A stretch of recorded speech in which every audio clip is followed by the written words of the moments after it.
Dim the lights. It's still not for the moon. I wrote it on the board. I hadn't mentioned it yet. Now, we've been talking about the economy. We've been talking about the Federal Reserve. We just finished talking about inflation and why inflation is bad. Because you're putting money into circulation, you basically have no substance behind it. There's nothing to back up the money. Now, if you add money, and inflate the economy, the money that's in circulation becomes worth less. And if you add enough money, the money that's in circulation becomes worthless. So inflation is bad. Now, Alan Greenspan tells us that we need the economy to be inflated about 5%. Now, wait a minute. Why would that be true? If inflation is bad, why would 5% inflation be good? Well, if you woke up tomorrow morning and everything cost you twice as much, wouldn't you be a little bit concerned? I mean, wouldn't you, call your congressman and say, wait a minute, how did you guys do that to us? Well, if they inflate the economy 5 cents a year, and so bread starts out as $1 a loaf, and then in December now it's $1.05. Are you going to write your congressman and say, wait a minute, bread went up a nickel? No, probably not. It's not enough to worry about. Well, then the next year is up to $1.10, and then $1.16, and so on. Inflation is bad. The reason that they inflated at 5% is because it's not so bad that we're going to notice or complain. How many people know the story about how to cook a frog? Yeah. All right? Well, basically that's what they're doing. They're doing it in little increments so that we don't get irritated. Well, let's get irritated anyway. Now, inflation is bad. Let's talk about deflation. October 1929, stock market crash. Oh, terrible, terrible stuff. Accident, right? No. The stock market crash was deliberately caused. You can read books on that. They deliberately caused the crash of the stock market. Now, if that was the only thing that happened, the stock market would have, been recovered in about, 3 months. Okay? No problem. Is the stock market crash caused the Great Depression? No. What caused the Great Depression? Anybody have any idea? They took the money out of circulation. They took the money out of circulation. They contracted the money supply. In October, the day that the stock market crashed, the amount of money in circulation was enough so that each man, woman, and child could have $2,400. So if you spread it all out, everybody would have $2,400. A year later, guess how much money was in circulation? $14.50 per person. From 2,400 to 14? If you're paddling down the river in a canoe and somebody sucks all the water out of the river, where are you going to go? You're going to be sitting there going, what happened? Now, the Great Depression, was that because you didn't have enough people to work? Were people sitting around going, I'm just not going to work today? No, you had people begging for jobs. Please hire me. Why can't they hire you? Because we got nothing to pay you with. I want to buy that apple. Okay, give me $1. I don't have $1 to give you. Money is just supposed to change hands. There wasn't enough money so we could do our business. And the economy came to a grinding halt. On purpose. So now we say, oh my gosh, a terrible, terrible trouble. We've got this national emergency. Whatever will we do? Oh gosh, I know. Let's elect Franklin Delano Roosevelt, a socialist. And he's going to pass all these New Deal programs. Did the New Deal programs eliminate the Depression? No. How did they cause it? Taking money out. How did they end it? By printing money. Oh, son of a gun, everything is better. Thank you, FDR. How stupid can we be?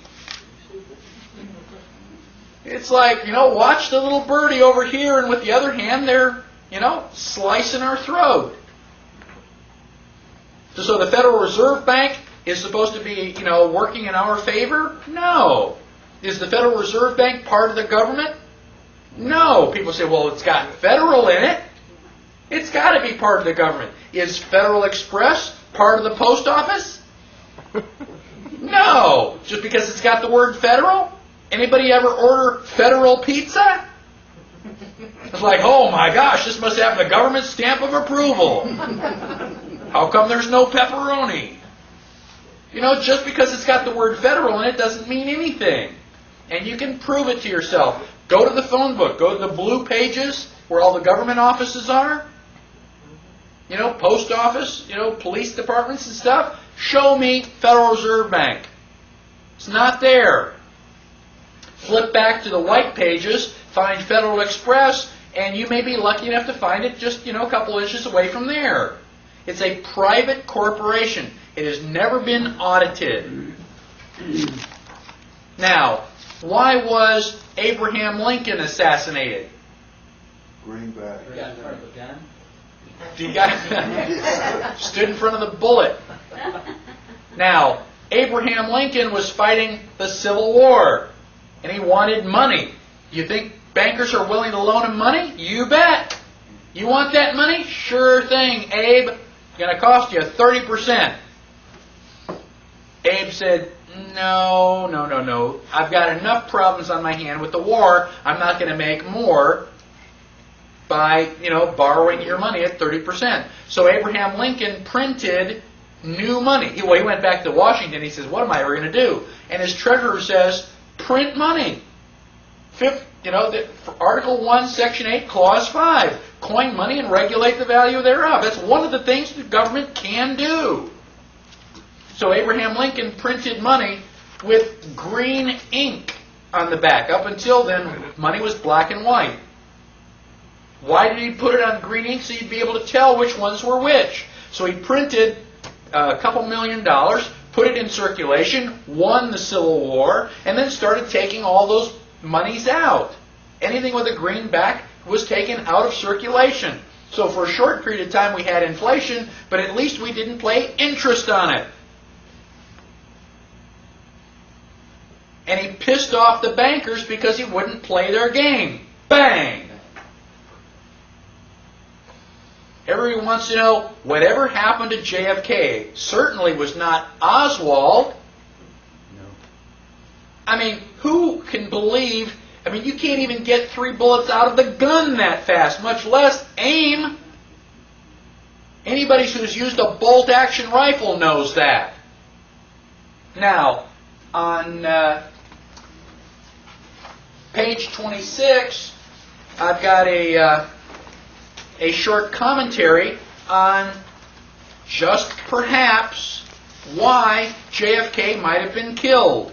JFK decided to eliminate the power of the Federal Reserve Bank, to strip its power to loan money and start printing federal treasury notes. Start printing it by the government the way they're supposed to do. And that was with Executive Order 11-110. 11110. And I've got Executive Order 11110 listed right there. And it says, by virtue of the authority vested in me, by the paragraph such and such of May 12, 1933, okay, to issue silver certificates against any silver bullion, silver, or standard silver dollars in the Treasury, not then held for redemption. So JFK was going to give us our money back. 5 months later, somebody put a bullet in his head. Coincidence. Just a pure coincidence, I'm sure. Okay? That law, that executive order has never been repealed. We can still do that. We can still have the Treasury print silver certificates. Why don't they? You know, nobody wants to stand in front of that bullet anymore. Do they have the silver tobacco?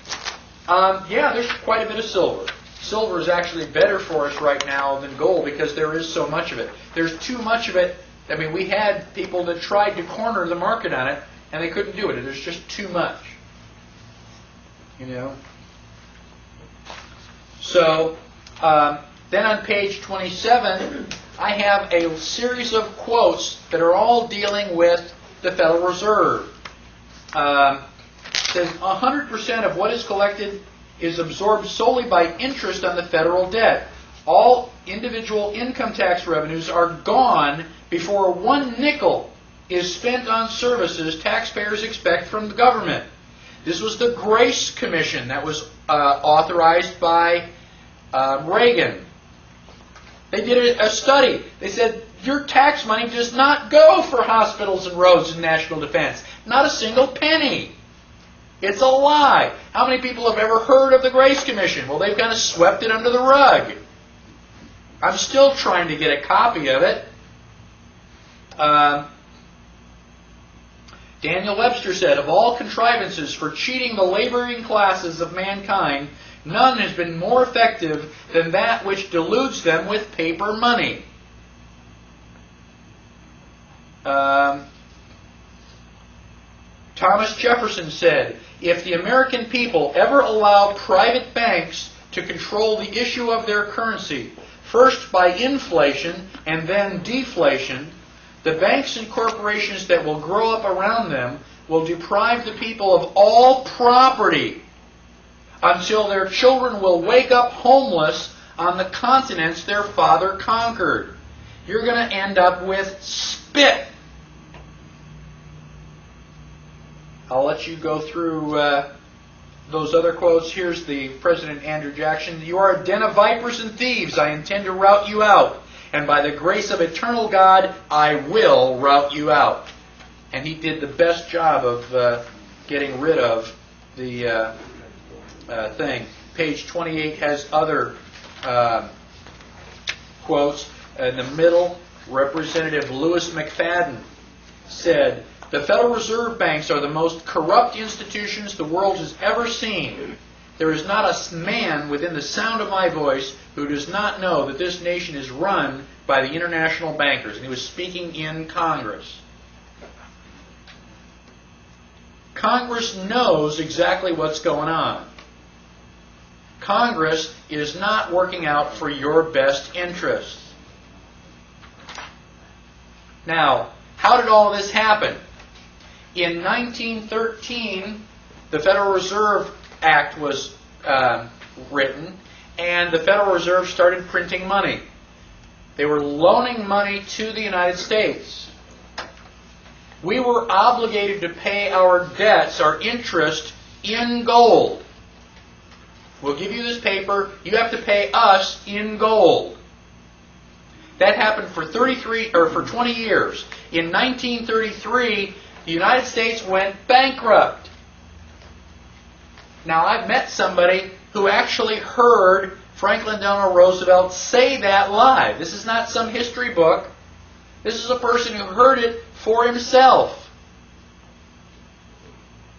And on June 5th of 1933, FDR, our third guy, passed a joint resolution to suspend the gold standard. So Congress presumably passed a law that says you are not allowed to demand gold or silver. Up until then, you can say, I'll give you anything you want, but you got to pay me in gold. And FDR says, no, you can't do that. It's now illegal to demand gold. Says who? How can they make it illegal to demand gold? Do you have an unlimited right to contract? Yes. So how can FDR tell you what you can or cannot accept? But, whereas the existing emergency, which existing emergency are they talking about? The bankruptcy. The bankruptcy, the depression. Oh my gosh, the economy is terrible. Oh yeah, but you created that artificially. The existing emergency has disclosed the provisions of obligations which purport to give the obligee a right to require payment in gold or a particular kind of coin or currency, or in the amount of coin in U.S. measured thereby, obstruct the power of Congress to regulate the value of money. So your rights are kind of a pain in the butt for us, so we're going to eliminate your rights. They can't do that. They didn't give them to us. They can't take them away. And this act is completely and totally unconstitutional. And down below, they say the term coin or currency means coin or currency of the United States, including Federal Reserve notes. So suddenly, worthless paper is now going to be traded the same as gold and silver. Isn't that wonderful? Page 30. In 1933, this is 1933. This is as it was happening. There were people awake, but nobody was listening. Congressman Beck, speaking from the congressional record. What does that mean? On the floor. It means on the floor. On the congressional record means that you can go to the archives and look it up. Don't take my word for it. Don't read the man's words yourself. Because I think of all the damnable heresies that have ever been suggested in connection with the Constitution, the doctrine of emergency is the worst. It means that when Congress declares an emergency, there is no Constitution. It means it's death. It's the very doctrine that the German Chancellor is invoking today. Which German Chancellor? Hitler. Hitler. So FDR did exactly the same thing that Hitler did. We bombed Hitler. We call him the worst, most evil man in history. But we're going to build a monument to FDR? Where's the logic in that? I have promised myself that before I die, I am going to go to Hyde Park, New York, and I am going to piss on his grave. Zoom in on that, would you? It says Chancellor Hitler is at least frank about it.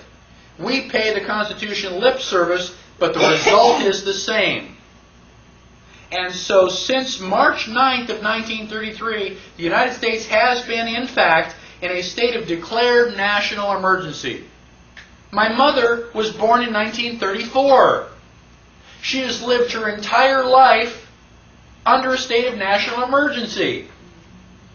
Well, if we're in a state of national emergency, how can we go out to these 4th of July picnics and throw the frisbee and have hot dogs? It's an emergency. Shouldn't we be running around going, the sky is falling, the sky is falling? How could it be a national emergency? An emergency means temporary. You know, it's on fire, you put the fire out, the emergency's over with. How can an emergency last for 70 years? Just by definition, it's no longer an emergency. Now, the President may seize property, organize and control the means of production, seize commodities, assign military forces abroad, institute martial law, seize and control all transportation and communication, regulate the operation of private enterprise, restrict travel, and in a plethora of particular ways, control the lives of American citizens. Don't you feel special? And they have been renewing that emergency. Yeah. I guess in 1970 sometime they said, wait a minute, you can't have an emergency that lasts that long. The President has to reallocate that emergency every 2 years. And they do. Start writing Freedom of Information Acts and asking about all that. We need a president that's willing to say the national emergency is over.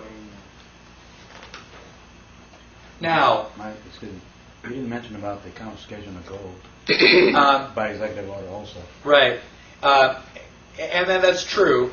I'm trying to kind of... what he's asking about is the confiscation of gold. Basically, Roosevelt tried to make claimed to make owning gold illegal. Right. It's now illegal because you're hoarding it. You are an enemy of the state. You've got to turn in all your gold. And people did. Yeah, right. That's the funny part. It's like, why? You know, you've got to jump off that cliff. No, I don't think I do. And what do? They put all of our gold in Fort Knox to keep it safe. Has anybody seen that gold? We've tried to get audits. Can you get anywhere close to Fort Knox? No, the gold's not there. All we want to do is we want to go in with a video camera. We want to see our gold. They don't let you in because it ain't there. They've lied to us again.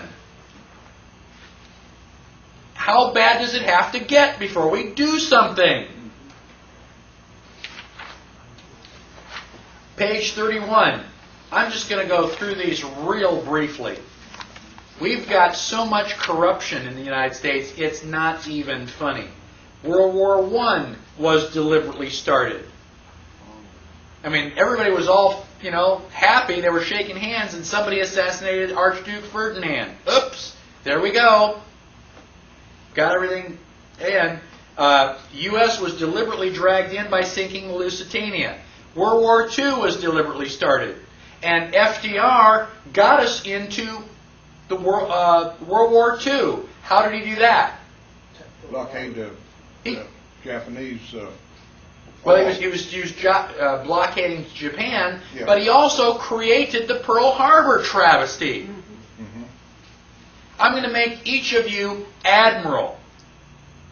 You have a navy. One of the good things about a navy is that you got lots of boats, and boats can move around and zigzag. A moving target is hard to hit. Anybody disagree with that?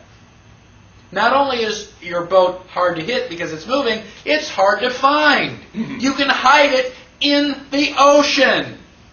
Anybody fly across the ocean? I mean, if you have a boat out there, the boat's probably the only people who know where it is. Finding a needle in a haystack is easy compared to finding a boat in the ocean.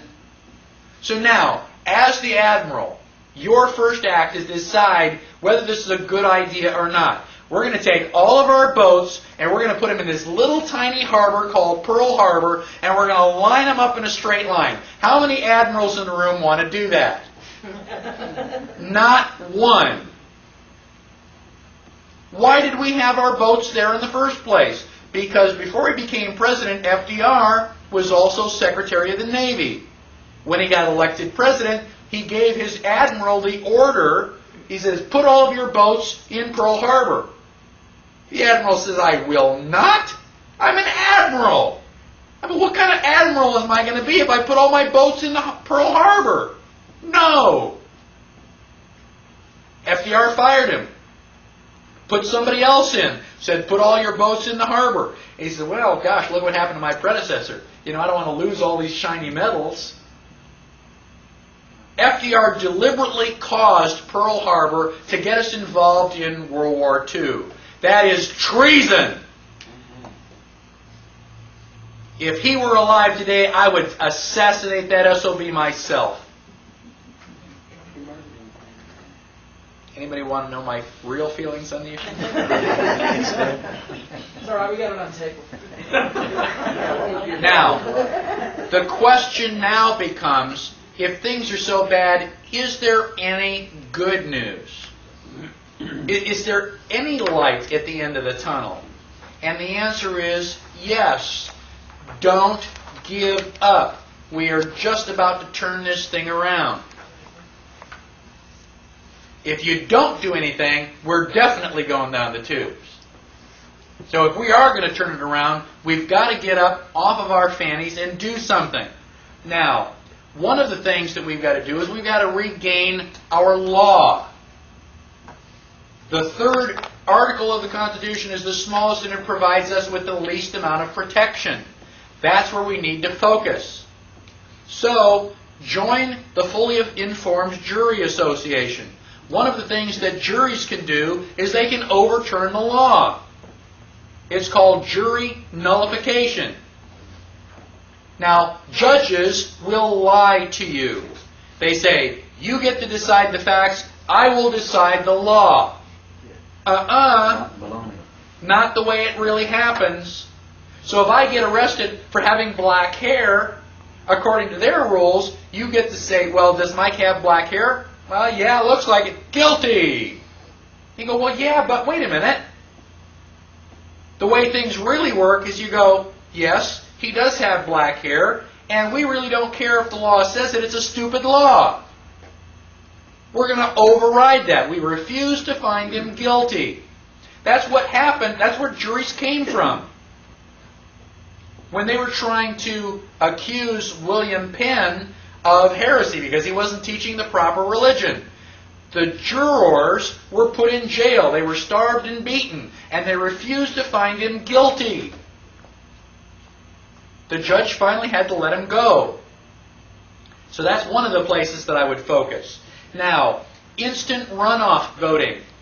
One of the things that we can do as we're working for is to get this, check mark.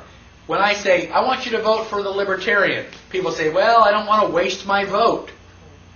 If I vote for the Libertarian, the bad guy is going to win, and I'm going to feel really terrible. Because I didn't vote to prevent the bad guy from winning. Now, I don't care which guy you think is the bad guy. You're not wasting your vote. If I give you a choice, a 45% chance at lethal injection, a 50% chance of the electric chair, and 5% for escape, what are you going to vote for? The electric chair because you're likely to win? What are you going to vote for? Escape. But it's only 5%. I don't care. It's the right thing to do. Now, with instant runoff voting, you get to itemize. This is my first choice. This is my second choice. This is my third choice. Now, you can vote for the guy you really want to vote for. And if he doesn't win, they will take your second choice and go for the guy so that, the bad one doesn't win. And now, when we start getting 20, 25, and 30% for the Libertarians, guess what? Things are going to change. I have a copy of Pretty Good Privacy. It's called PGP, and it's a software program that lets you scramble your email. You can scramble it up so that the CIA and the FBI cannot read it. Grandma's peanut butter cookie recipe is safe. Now, I won't go into too much detail, but we are now using 2096 bits of encryption. It would take a Cray computer just about 100 years to number crunch all the possibilities. By that time, Grandma's going to be dead, I'm going to be dead, and we really don't care about the peanut butter cookie recipe. The reason the FBI and CIA are upset is because they can't break the code. So if you have email, get a copy of PGP. Now, Mike, I was yes. pushing the tape. What were they upset about? Oh, Say that again? Wire? Oh, the FBI? Yeah. The FBI and the CIA are upset because PGP works. You can scramble your email messages so well that they can't read it. And it just pisses them off. Well, why should they read it anyway? I thought I had a right to privacy. If you thought, do you write your love letters on the back of a postcard? No, not generally, because it's not for public consumption. It's only for honey bun. So you put it in an envelope so nobody else can read it.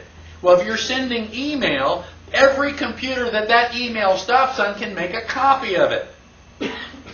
Anything that you print in an email which is not encrypted, you better be ready for that to show up on the front page of the New York Times. So buy a copy of PGP. You can get a copy for free off the internet. They can give you test copies. It works really well, and I highly recommend it. What's the website on that? PGP.com. And the other person has to have it to decode it? I can go into more detail about how it works. I mean, I'm a computer guy. How it works is irrelevant. The fact that it does work is what you really need to be concerned with.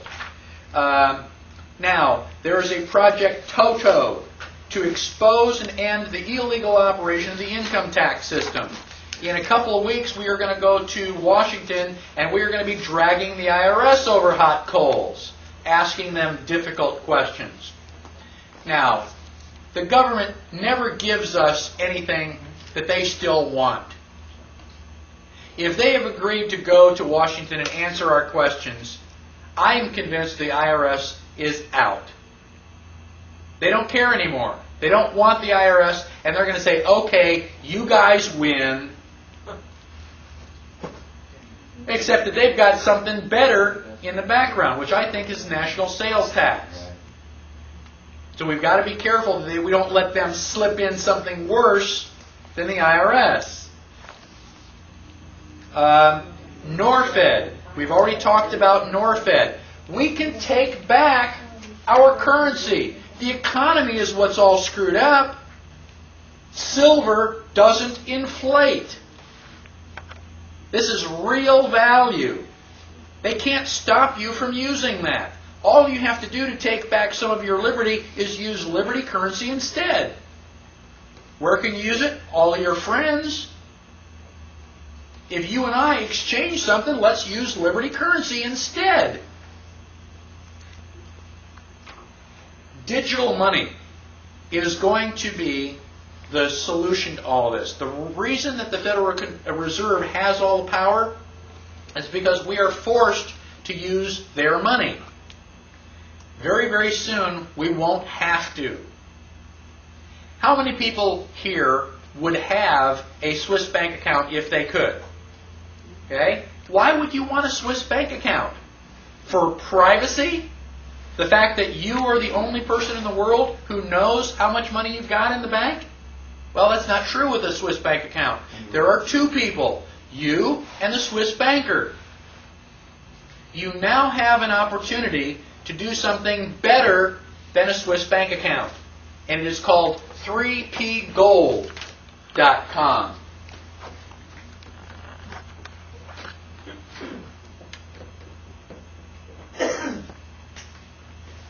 The 3 P's are privacy, protection, and profit.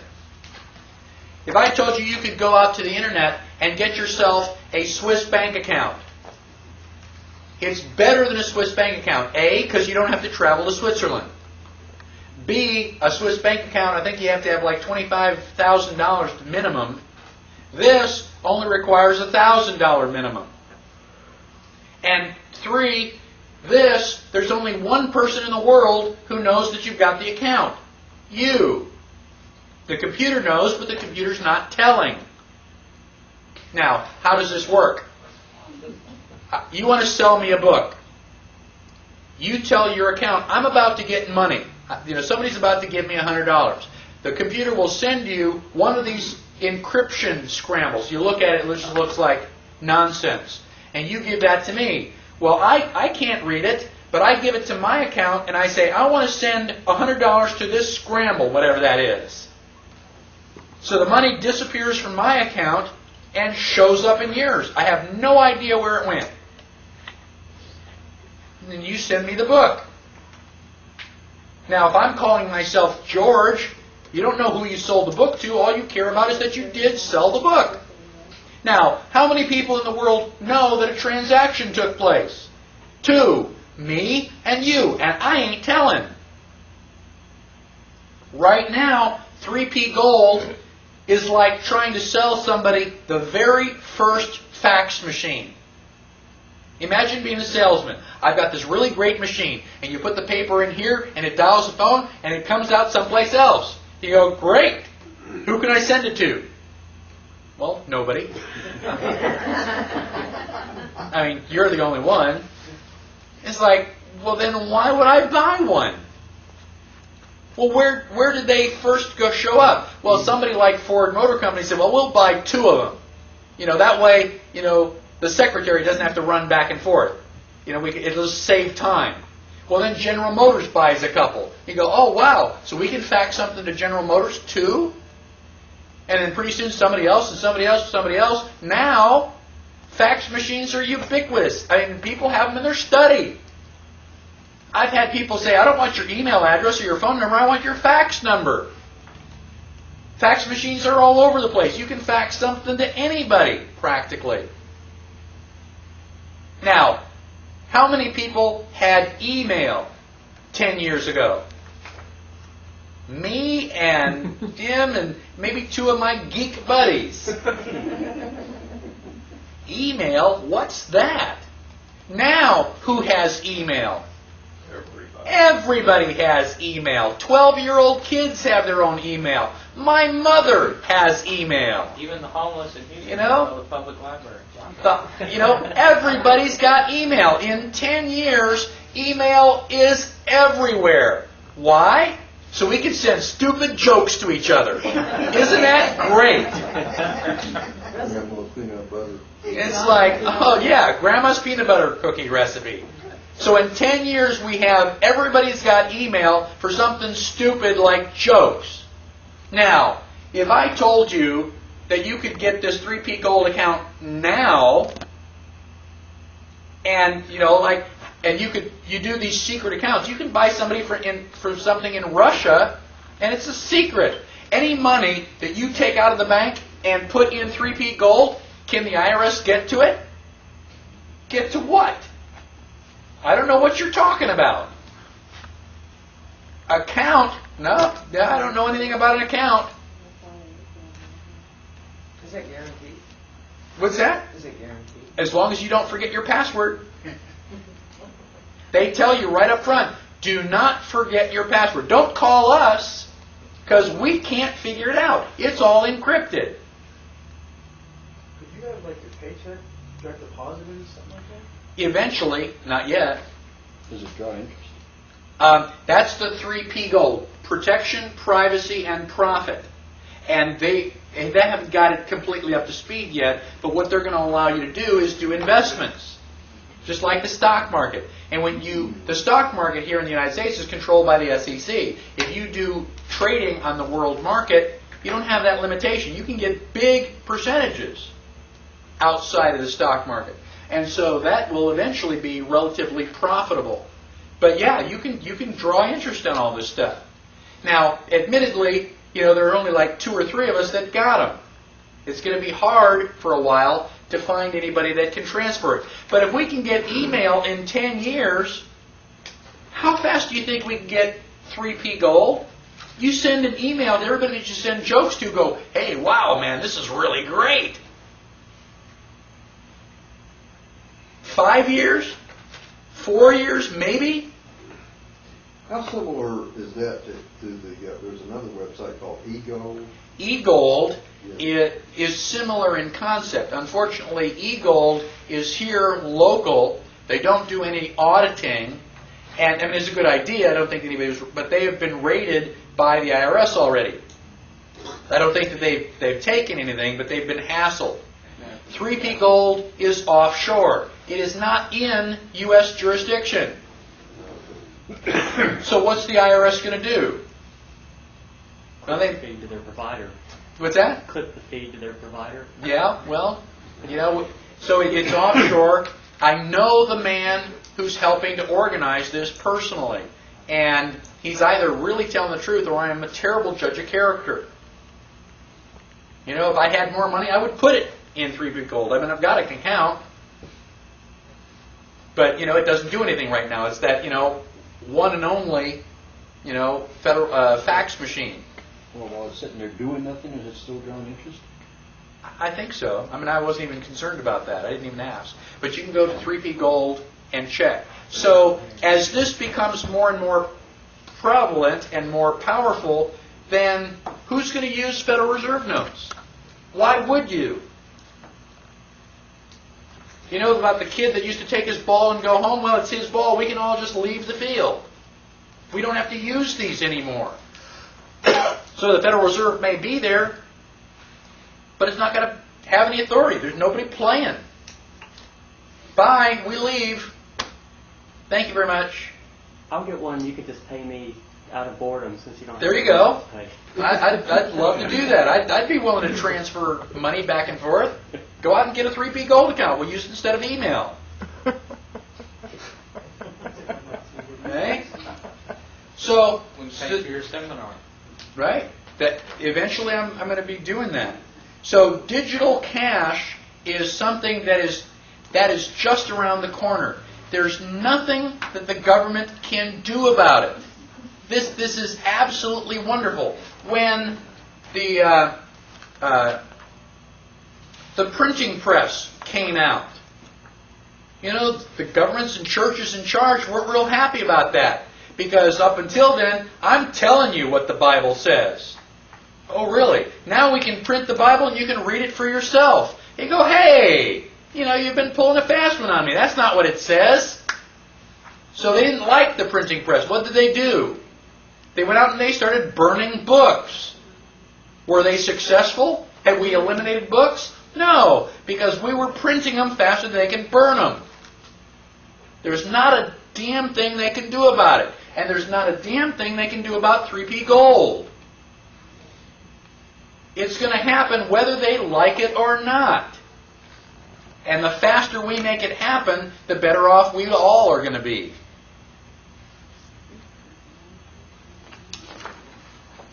The Libertarian Party, page 34. Now, I really don't care who you vote for, as long as you do not vote Democratic or Republican. Don't keep making the same mistake. Now, if you want my advice, I advise you to vote for the Libertarian Party. They have been around for 30 years. This December, we're having our 30th anniversary. They fight for the right to life, the right to liberty, the right to property. They are the only ones who understand rights. Your money, you spend it. You know, you're an adult, you decide what you want to do. As long as you don't hurt somebody else, you know, you can do anything you want. Gosh, where have I heard that before? The Libertarian Party is the only one that understands the Constitution. You say, well, yeah, but you can't get elected. No, not if you don't vote for me. You know, if you were the deciding vote, I'm going to guarantee that I can get everybody else to vote Libertarian, but I need your vote. Are you willing to vote Libertarian? I have. And, you know, even if that's not true, are you going to wait until everybody else figures it out and then you're going to be the last one to vote for liberty? Boy, that's a patriot. Why don't you do something brave and daring, like be the first one, and then convince all your friends? Page 35. There are three groups of people. People who don't know that there is a problem. Okay? Then there are, of the people who know that there's a problem, people think that, yes, we can solve it, and we can work within the system. If that's true, vote Libertarian. If you fall in the third group, and you think that the system is so out of hand that it just cannot be fixed, then start from scratch. This is Texas Constitution 2000. It's only the first couple pages of it, but Article 1 is a Declaration of Rights. Right? It says all political power is inherent in the people, and all governments exist by the will of the people. The people of Texas retain the right of altering, reforming, or abolishing their government in any manner they believe proper at any time. Go to page 36. I'll read two of my favorite clauses. Section 5, every individual has the inherent right of defending the life, liberty, or property of any other individual using whatever force is necessary through whatever means available, including the use of deadly force. Doesn't that sound a whole lot better than the Second Amendment?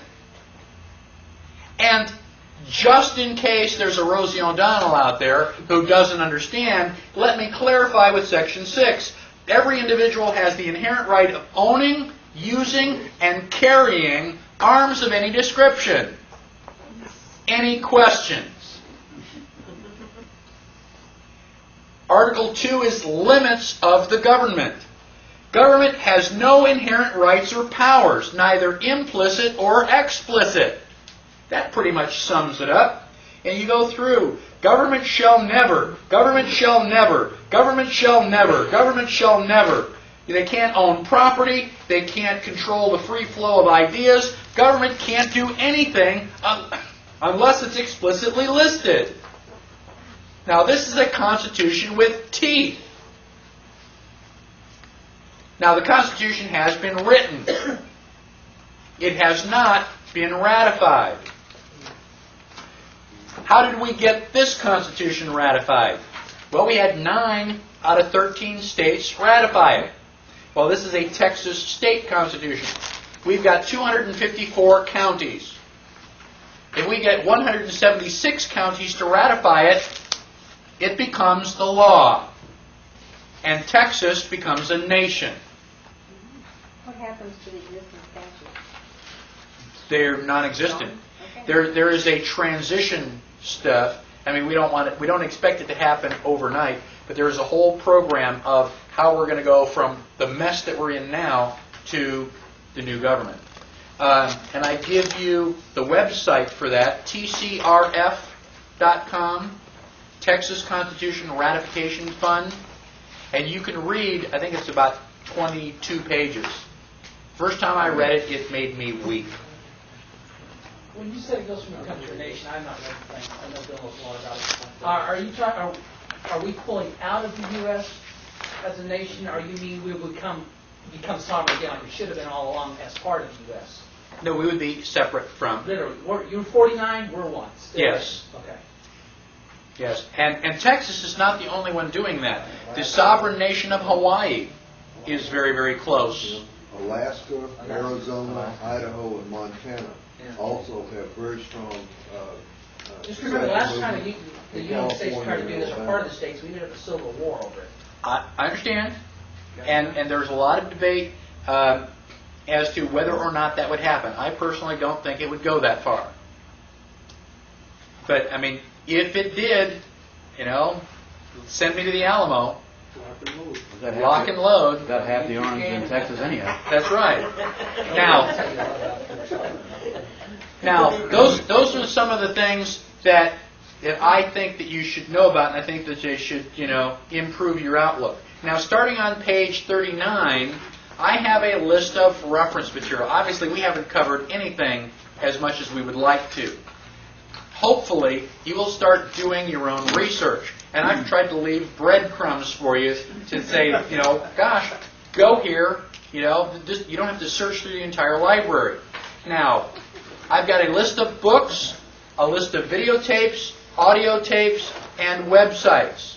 Now, every book, audio, and video on this list I have read, watched, or listened to. It's not just because it's got a snappy name. I've been studying the Constitution for 18 years. Now, the websites, I don't have as much. I didn't go through every single website, every single page. So there may be things on the websites that, I don't agree with completely. But they are all, for the most part, as far as I know, very strongly, pro-liberty. And I've tried to arrange the websites in the same order that we've covered topics in the class.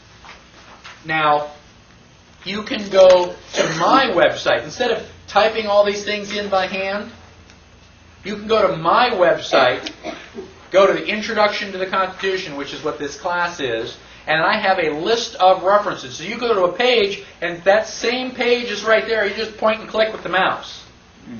That'll save you a lot of time and effort. This website? No. Now my website is listed on the Page first, 47? yeah, 44. page 47. Okay, and it shows where my references are, and so all of these are listed there, and you can then point and click. Now I'd like to go through some of these books and tell you which ones are some of my favorites.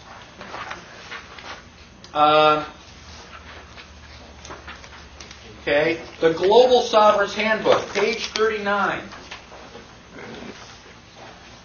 This book is $105, but it is worth it. Instead of going to the library and checking out, 15 or 30 books and getting a little bit here and a little bit there, this has basically got everything between two covers.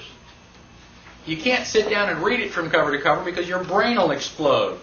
You got to read a chapter and then just going to sit there in a daze and absorb the information for a while. Okay? This is a very, very good book, and I haven't found anything in here It says here which... it's $25. What's that? It says here it's $25. Not the Global Sovereign's Handbook. Oh, okay, I'm looking at the wrong one, I'm sorry. Yeah. Page 39. Right? Okay, but I basically tell you where to get it, and you can look through this Right here, at yeah, yeah, here it is. the Okay. end. The Sovereign Individual, top of page 40, that is also really good for getting your spirits up to show you all the things that are happening that the government has no control over. And instead of thinking, oh my gosh, we're going to have another civil war, you're going, wow, there's actually light at the end of the tunnel. I can see how all this stuff is going to turn around, and 10, 20 years from now, things are all going to be better. Okay? It's going to take a little bit of work, but we can do it. Now, The Creature from Jekyll Island is an excellent book. Okay? And it tells you how they've stolen our money from us, our economy. If you don't want to do it that way, go back to page 43 to videotapes. The fourth one down on page 43, The Money Masters. That for $20, you can get this video. It's 3.5 hours. Now, I know that you've sat through movies that are that long. This will tell you detailed steps, all the stuff on how they stole our money. And you'll sit there and go, oh, man. Isn't it good? Yeah. It is an excellent... I've watched it about 3 times. I say, sit down. You got to see this. And we'll spend all evening learning about the money system. Now, for most people, I don't mention it. I just kind of like to let them, because by now they are already totally blown away. But this is a little bit more advanced group. Therefore, I highly recommend, on the bottom of page 40, Hologram of Liberty. It's written by Kenneth Royce, who uses that pen name of Boston Tea Party. And he's actually in Austin, Texas, I believe. I've been looking for him. But this book goes through the idea, the possibility that the Founding Fathers weren't trying to protect our rights, that they deliberately made Article 3 really small so that they couldn't have their strong central government, in 1789. So they decided to just set it up so that eventually they would have this strong central government. And I thought that sounded a little bit bizarre until I read the book. He makes some really strong arguments for it. Page number, please. That was at the bottom of page 40. Thank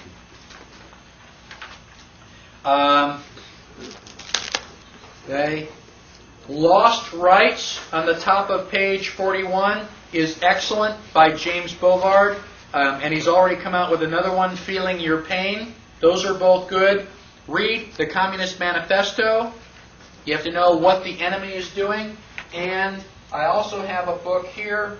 I don't know why it's not on my list, but it's the ABCs of Socialism. It's a real thin book, but basically you got to figure out how they're screwing you over before you can fix the problem. Okay, that's the last of the books. The videotapes, The very first videotape, 1776, is excellent.